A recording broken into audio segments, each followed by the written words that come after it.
Under the scorching Nevada desert sun, the heat was a razor-sharp blade, slicing through every living thing, leaving the air so dry it clung to every breath.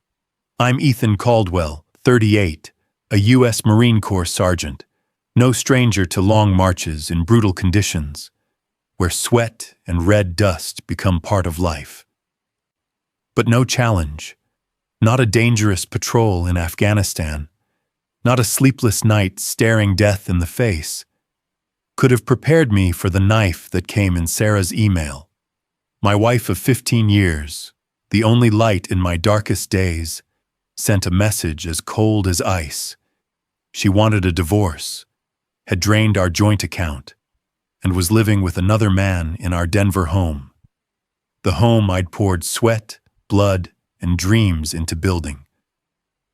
Standing in a makeshift barracks, the laptop screen casting light on my face, I didn't scream or break. Like the trained soldier I am, I locked down my emotions, but inside, a storm was brewing. This isn't just a story of betrayal. It's the journey of how I took back what was mine, uncovered a sinister plot targeting soldiers like me, and found light in the ashes. The training base sits isolated, a 6-hour drive from Las Vegas, in a desolate stretch where the sun never relents. Days here pass in a familiar rhythm, training, gear checks, and long nights listening to the wind howl across the desert. I'd been here 3 months, leading a team of recruits through tactical drills, teaching them how to survive situations where a single mistake could cost their lives. This work wasn't just a job, it was how I kept my mind sharp, far from worries about family back home. That afternoon, the air in the barracks was stifling, the smell of metal and dust clinging to everything. I sat on my bunk, my old laptop groaning as it powered up. A new email popped up from Sarah. Subject: "We need to talk."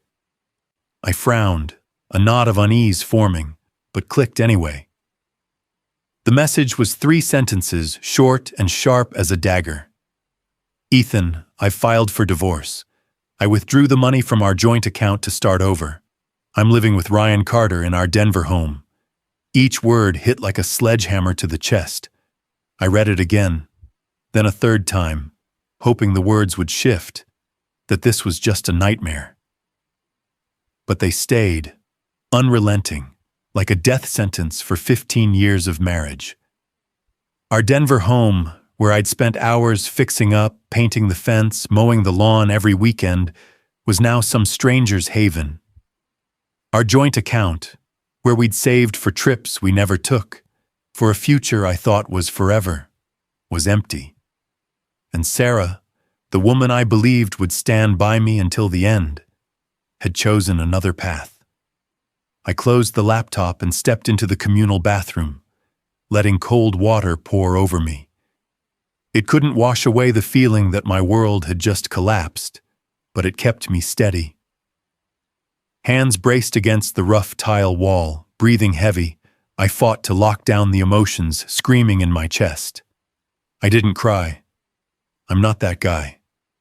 But in that moment, I felt hollow, like part of my soul had been ripped out. Back at my bunk, I opened the email again, fingers hovering over the keyboard.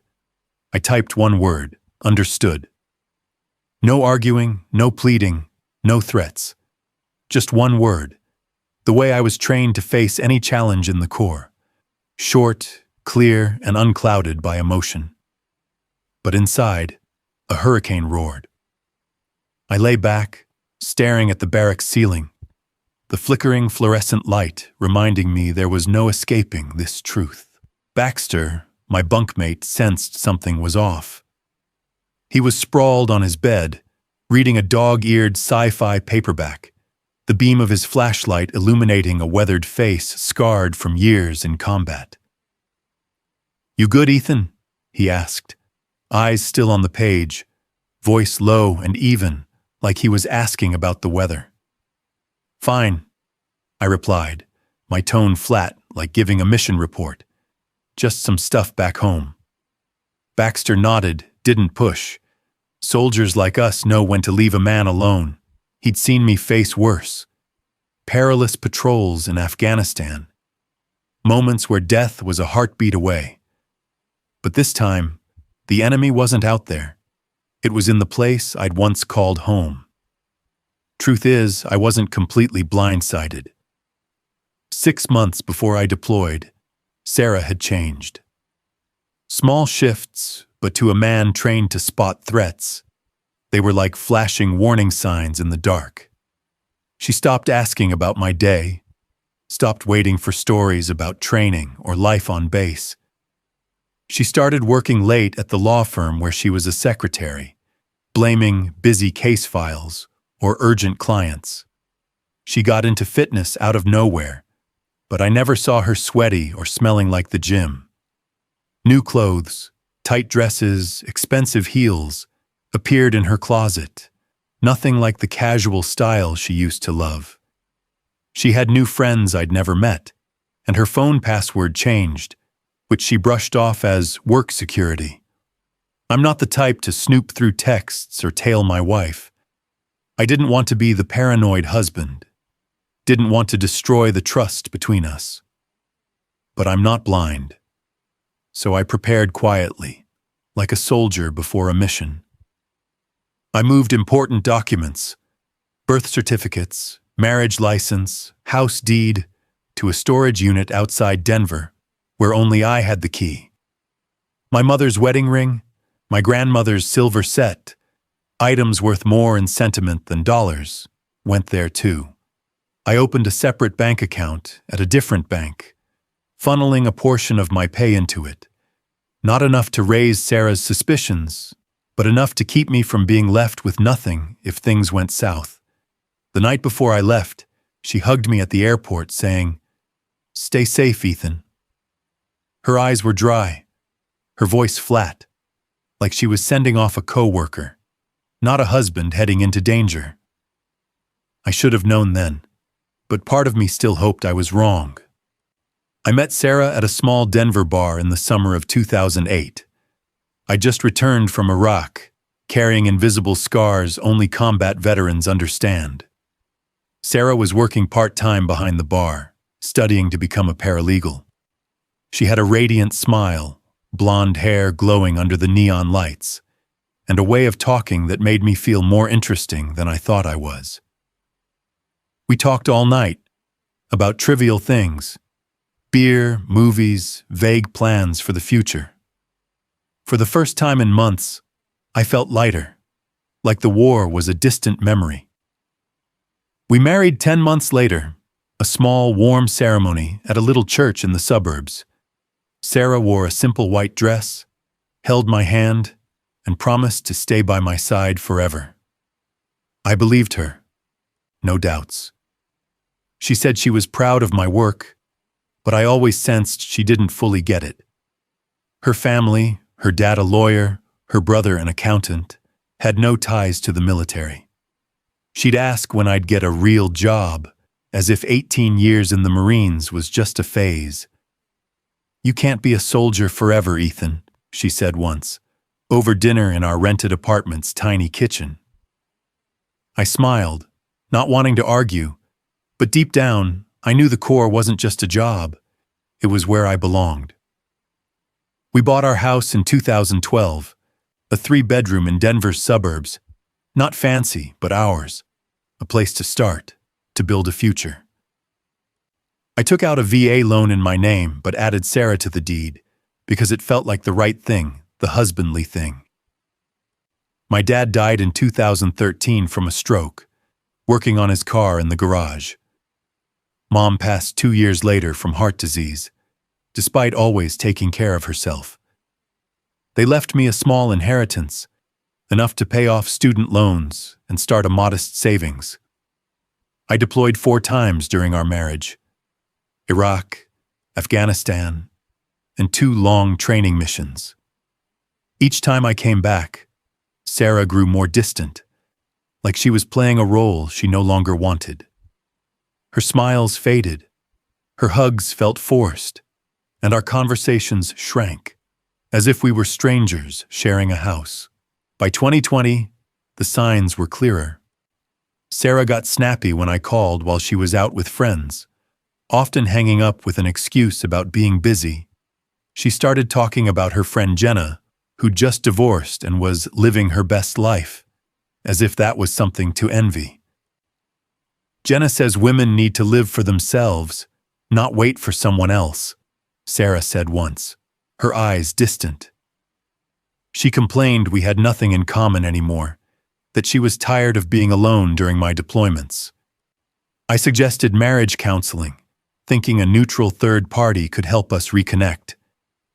She brushed it off, saying, "We're fine, just going through a rough patch." I wanted to believe her, but the late nights at work, the weekend trips with friends I'd never met, and the endless stream of new clothes in her closet made it impossible to ignore. I didn't confront her, not because I was weak, but because my dad taught me to think before acting. "Never move when you're angry, Ethan," he'd said when I was a hot-headed kid. "Wait, watch, and know what you're up against." So I watched, and I prepared. I noticed smaller details, how Sarah avoided my eyes when talking about work, how she kept her phone face down, how she gave forced smiles when I asked about her new friends. I felt the storm coming, and I wasn't about to let it sweep me away unprepared. 2 weeks after the divorce email, I was eating breakfast in the base mess hall, choking down dry toast, when my phone buzzed. A bank app notification, another withdrawal, $92,000, nearly all that was left in our joint account. I opened the app, and the number hit me like a punch. $18.42 balance.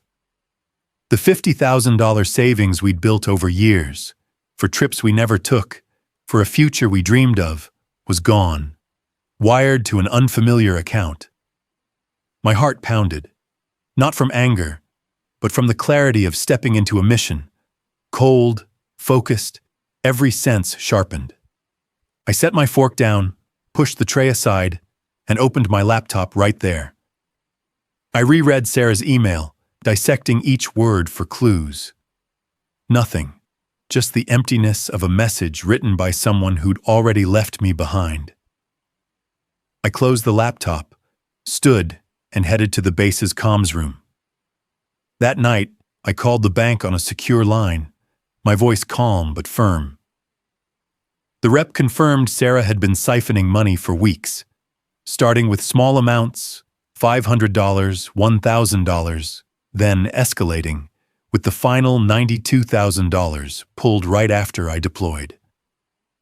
She had access to the account, the rep said, hesitant, but I can send statements if you need them.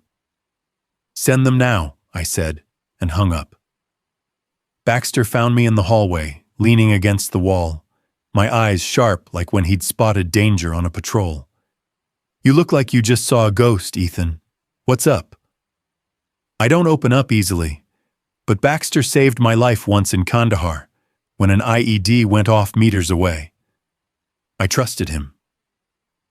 "My wife cleaned out our account and moved her new guy into our house," I said, my voice oddly calm. "Filed for divorce while I'm on duty." Baxter didn't offer empty platitudes, didn't pat my shoulder or say it'd be okay. He just looked at me, nodded, and asked, "What's your plan?" "Don't know yet," I said, "but I'll handle it." He nodded again. "Need anything? You know where to find me?" That night, I couldn't sleep. I opened my laptop, logged into our home security system, something Sarah probably forgot I could access remotely. The footage loaded, crisp and brutal. A strange truck in the driveway. A guy I'd never seen walking our dog, Max, an old Labrador I'd rescued. The guy wore my Broncos t-shirt, drank coffee from the mug I bought on our Yellowstone trip. Then Sarah appeared, in the kitchen I'd remodeled last summer, where I'd spent hours building cabinets, painting walls, just to see her smile.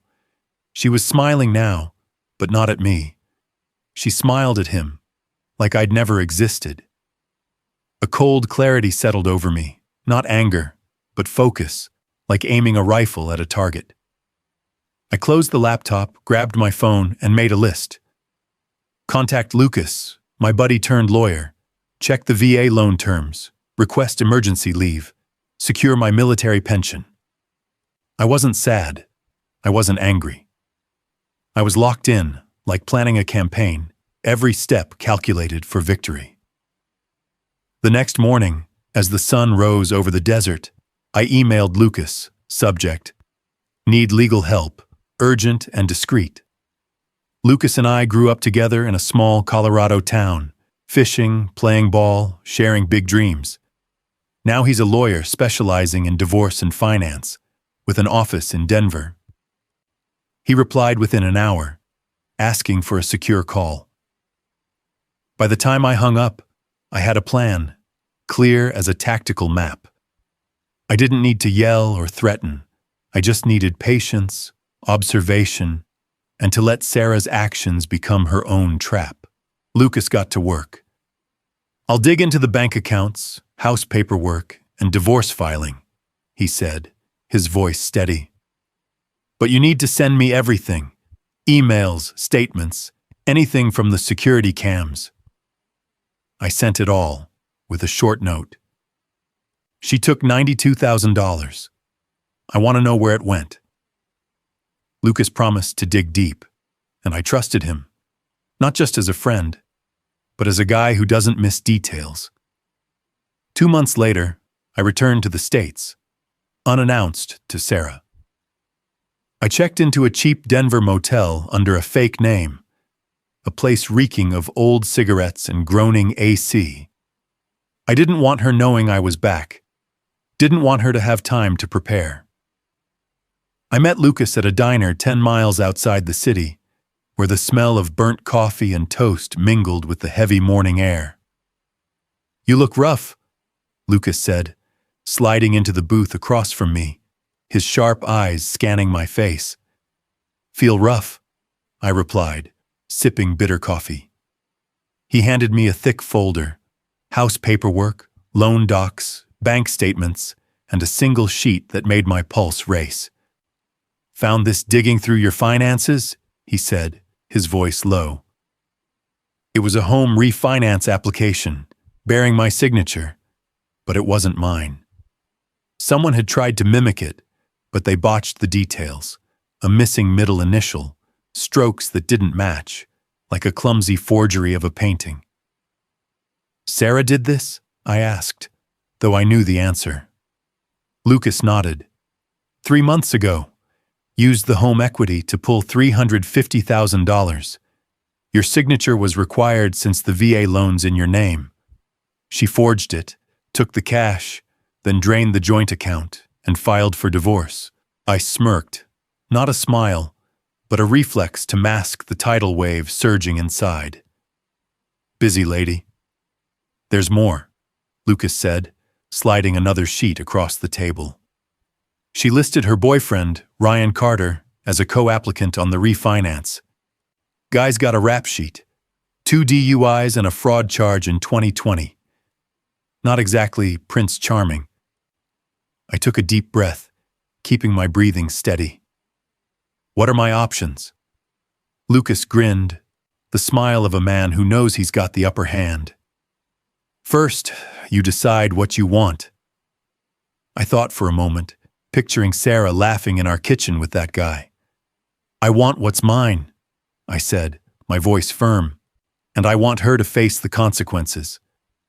Lucas nodded. "Here's the plan." The next day, I drove past our house in an old pickup borrowed from a friend of Lucas's. Sarah's car was in the driveway, but Ryan's wasn't. I parked a block away under an old oak watching. The house looked the same. White fence I repainted last year, lawn I mowed weekly, living room window where Sarah and I used to watch movies on weekend nights. But it wasn't home anymore. It was a battlefield. I wanted to knock, confront her, yell in her face for betraying me. But that wasn't the plan.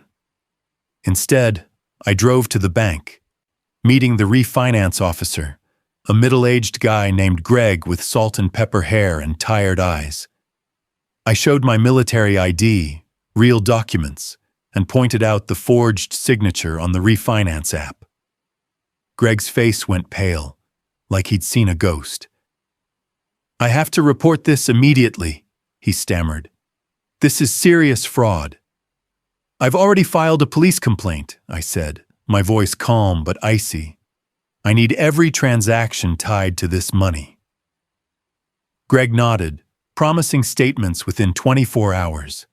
I left the bank, feeling like I'd fired the opening shot in a war. That night, Sarah texted, "What did you tell the bank?" "Ryan says someone's asking about the account." "What are you doing?" I stared at the message, fingers hovering, but didn't reply. Every word she wrote was a reminder of her betrayal, but I wouldn't let it drag me down. The next day, I went to the county office, filing a fraud objection to the refinance, requesting no changes to the deed without my presence. The clerk, an older woman with round glasses, looked at me with sympathy. "This isn't uncommon," she said softly, "especially with service members." I nodded, not wanting to share more, but grateful for her kindness. 2 days later, Sarah called. I let it go to voicemail. "Ethan, we need to talk," she said, her voice shaky, though I couldn't tell if it was panic or an act. "The bank called about the house. What are you doing? If this is about the divorce, we can talk like adults." Like adults. Her exact words from the email, as if I was the childish one for not accepting her betrayal. I didn't respond. Not because I had nothing to say, but because words wouldn't undo what she'd done. Lucas called that afternoon, his voice buzzing with excitement. "They froze the refinance funds, Ethan. The bank flagged irregular transactions and is investigating. And get this, your wife's boyfriend, Ryan, got picked up by cops this morning, driving your truck, registered in your name, with a suspended license from his DUIs. They impounded it." I smiled, the first real one in weeks. "Good." "There's more," Lucas said, his voice dropping. "They found prescription pads in the truck, from the law firm where Sarah works. Not blank, signed with dosages, like they were prepped for sale." I closed my eyes, breathing heavy. "She's stealing prescriptions?" "Looks like it. Cops are digging, and I tipped them off about the refinance. Things were spiraling beyond my expectations. Part of me wanted to call Sarah, warn her out of old habit. For 15 years of marriage, the days we laughed together, held hands through tough times. But then I remembered the security footage. Her smiling with that guy in my house, living my life like I didn't exist. No, this was the path I'd chosen, and I wasn't turning back. The next morning, I met the bank's fraud investigator, a short guy named Harris with a coffee-stained tie and the weary eyes of someone who'd seen too many cases like this. "This happens more than you'd think," he said, spreading documents on the table like a poker player showing his hand. "One spouse is away. The other sees an opportunity." "What now?" I asked, my voice even, though a storm raged inside. "We've frozen the refinance funds," Harris said. "But there's a problem. Half's gone, about $175,000. I leaned forward, the air in the room thickening. "Where?" Harris hesitated, then turned his computer screen toward me. Transactions lined up, each a fresh cut. Transfers to a Michael Hayes, not Ryan, someone new. "Who's Michael Hayes?" I asked, my voice low but sharp. Harris shrugged. "I can't say more, but talk to your lawyer. I'll send you the full statements." I nodded, thanked him, and left with a slip of paper bearing Michael Hayes' name, like a clue in a detective novel. I called Lucas from outside, standing in Denver's blazing sun. "Who's Michael Hayes?" I asked, no preamble. An hour later, he called back, his voice heavy. "Hayes is a real estate broker, specializes in quick cash home sales. Looks like Sarah was planning to sell your house, Ethan. The transfers were deposits, probably to start the listing process." I sank onto a park bench, feeling like I'd been sucker punched. "And Ryan?" "He's worked with Hayes," Lucas said. "They've done 4 similar deals in 3 years, targeting military families. Houses sold below market. Ryan takes a cut, then they move on. This isn't just personal, Ethan. It's organized." I rubbed my face, processing. Sarah hadn't just betrayed me. She was either a victim or a player in a larger scheme, targeting guys like me, soldiers who leave their families to serve. "What do we do?" I asked, my voice hoarse. "I've reached out to the FBI," Lucas said. "This crosses state lines, targets service members and VA loans. They're interested, and they want to meet you." That night, Sarah texted, "Ethan, call me. The bank's talking about fraud, and Ryan got arrested for driving your truck. I don't know what's happening." I stared at the message, fingers hovering, and replied, "Who's Michael Hayes?" She started typing, the 3 dots flashing, then stopped. 5 minutes later, she wrote, "It's not what you think." I powered off my phone, pulled the motel blanket over me, and slept dreamlessly for the first time in weeks. The next morning, Lucas called as I sipped coffee in the motel. "FBI wants to meet, Ethan. They've been tracking Ryan and Hayes for months. Your case could break it open."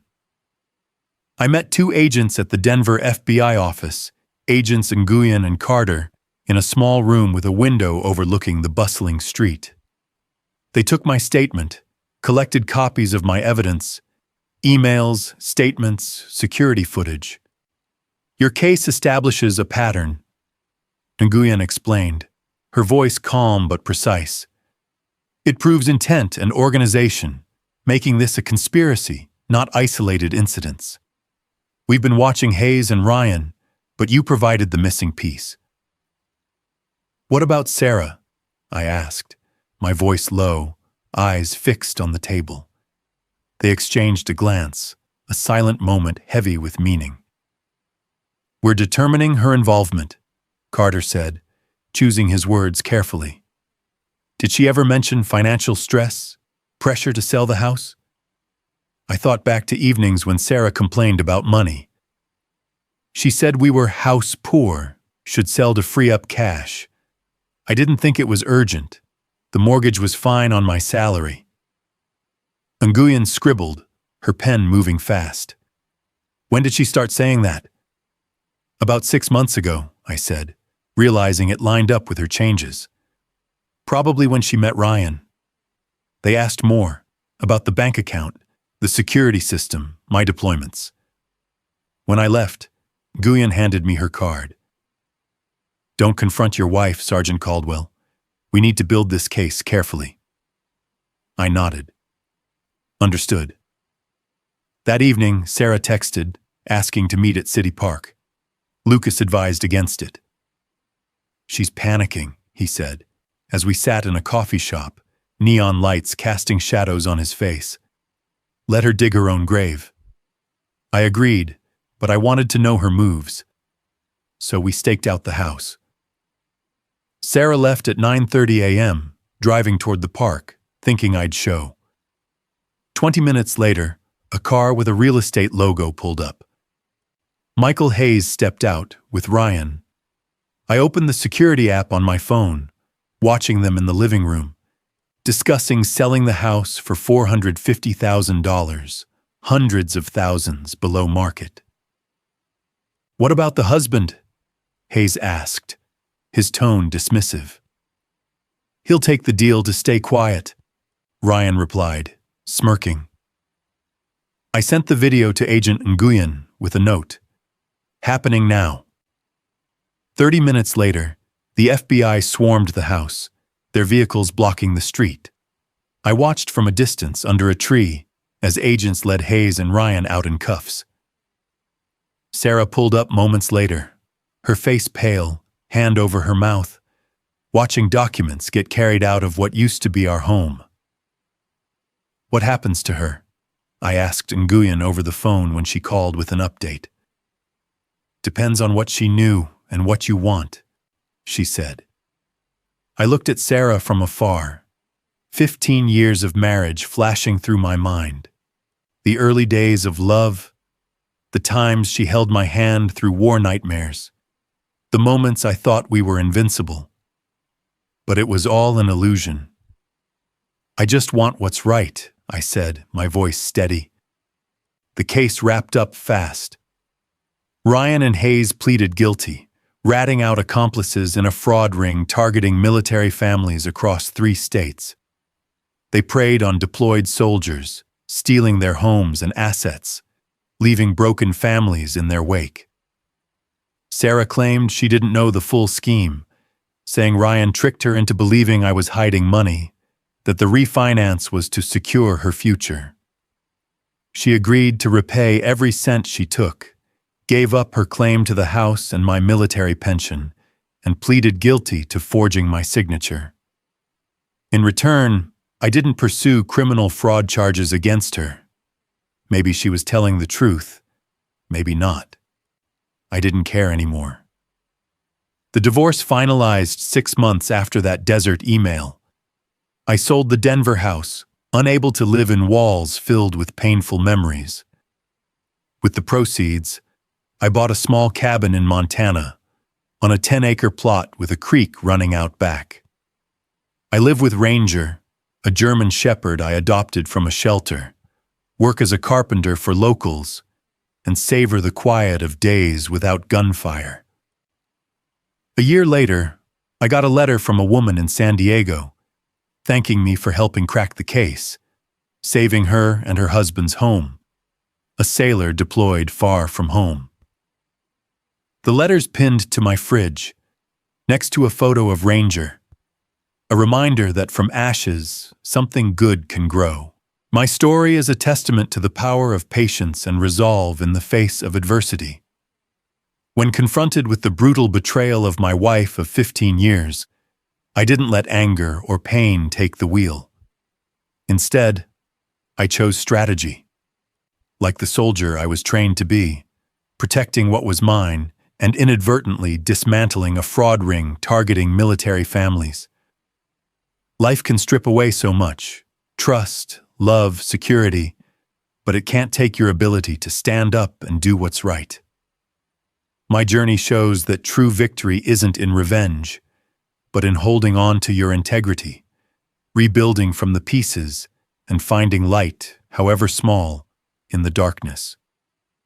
I didn't just reclaim my house and assets.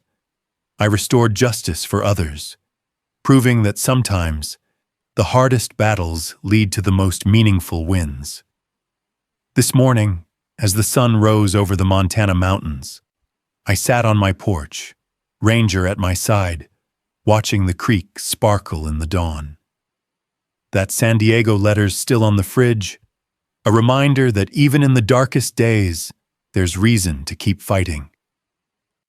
I'm not the man who stood in that desert barracks, reading Sarah's email with a shattered heart.